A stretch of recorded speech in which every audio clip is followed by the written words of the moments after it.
இன்னைக்கு இந்த R&D energy சிஸ்டமில் இன்னைக்கு எனர்ஜிங்கிறது ஒரு நாட்டுக்கு பெரிய தேவை. குறிப்பாக இந்த காலகட்டத்தில் பல விதமான எனர்ஜி நமக்கு கிடைக்கிறது. Thermal energy, solar energy, wind energy, இப்போ ஹைட்ரஜன், அது மாதிரி பல விதமான எனர்ஜிஸ் நமக்கு கிடைக்கிறது.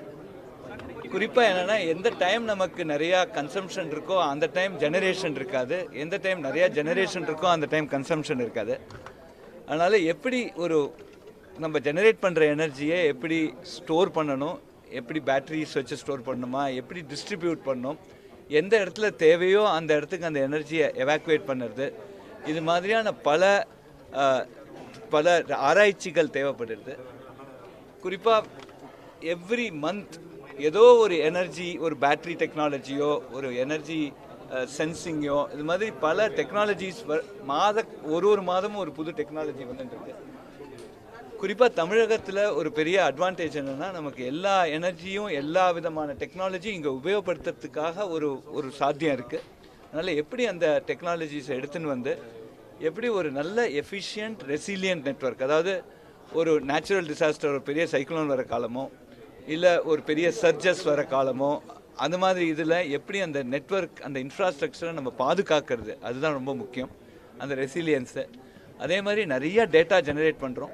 இந்த டேட்டாவை வச்சு எந்த இடத்துல எப்படி எனர்ஜியை நம்ம டிஸ்ட்ரிபியூட் பண்ணலாம், எப்படி ஸ்டோர் பண்ணலாம் அப்படிங்கிறது ஏஐ தொழில்நுட்பம் வச்சு இதை பண்ணுறது. இது ஒரு அனதர் ரிசர்ச். அதே மாதிரி சைபர் செக்யூரிட்டி, இன்றைக்கி எல்லாமே கண்ட்ரோல்டு பை டிஜிட்டல் எலக்ட்ரானிக்ஸு. அதில் நிறையா சைபர் அட்டாக் வந்திருக்கு. பல நாடுகளில் சைபர் அட்டாக் மூலமாக ஒரு கம்ப்ளீட் பவர் நெட்வொர்க்கை டவுன் பண்ணியிருக்காங்க.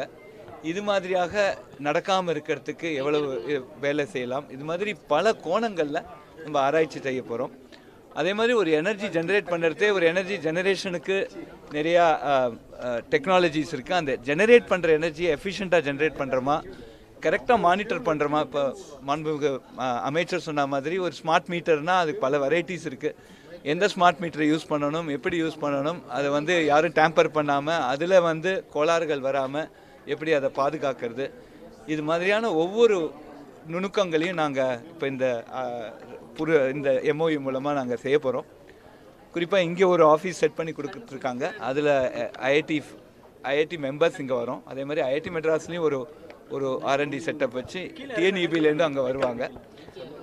குறிப்பாக இந்த இதில் எங்களுக்கு ஆர்என்டி பொறுத்த வரையில்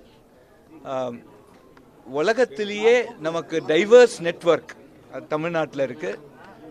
கன்சியூமர் பேஸும் நிறையா இருக்குது. அதனால் நிச்சயமாக இதில் பல டெக்னாலஜிஸை நம்ம உருவாக்குறதுக்கு ஒரு ஆப்பர்ச்சுனிட்டியும் இருக்குது. அதனால் நிறையா ஸ்டார்ட் அப்ஸ் இதில் வரும், புது டெக்னாலஜிஸ் வரும். அவங்க ஒரு most resilient network, electric energy distribution network அப்படி தமிழ்நாடு பண்ணணும் அப்படிங்கிற ஒரு ஆசை இந்த ஒரு end objective of this MoU.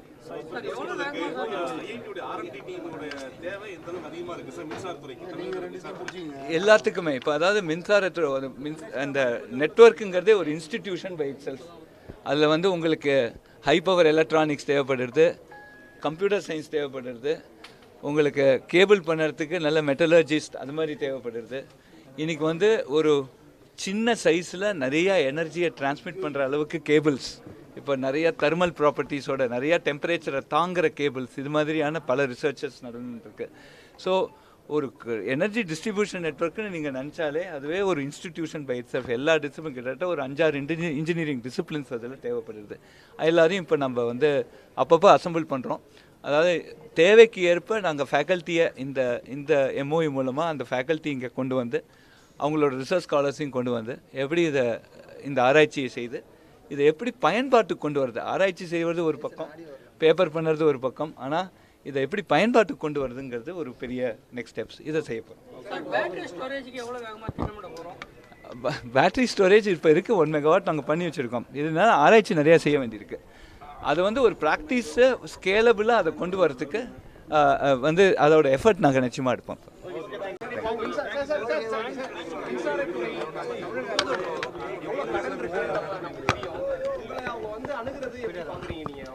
இல்லை இதில் இல்லை இப்போ ஃபைனலாக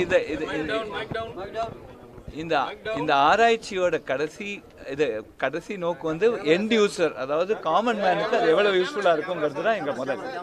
அதை வந்து அது ஒரு எனர்ஜி எஃபிஷியண்ட்டாக பண்ணி எனர்ஜி சர்ப்ளஸாக பண்ணால் நமக்கு வந்து இது ரொம்ப ப்ராஃபிட்டபிள் செக்டராக ஆகுங்கிறது எங்களோட இது.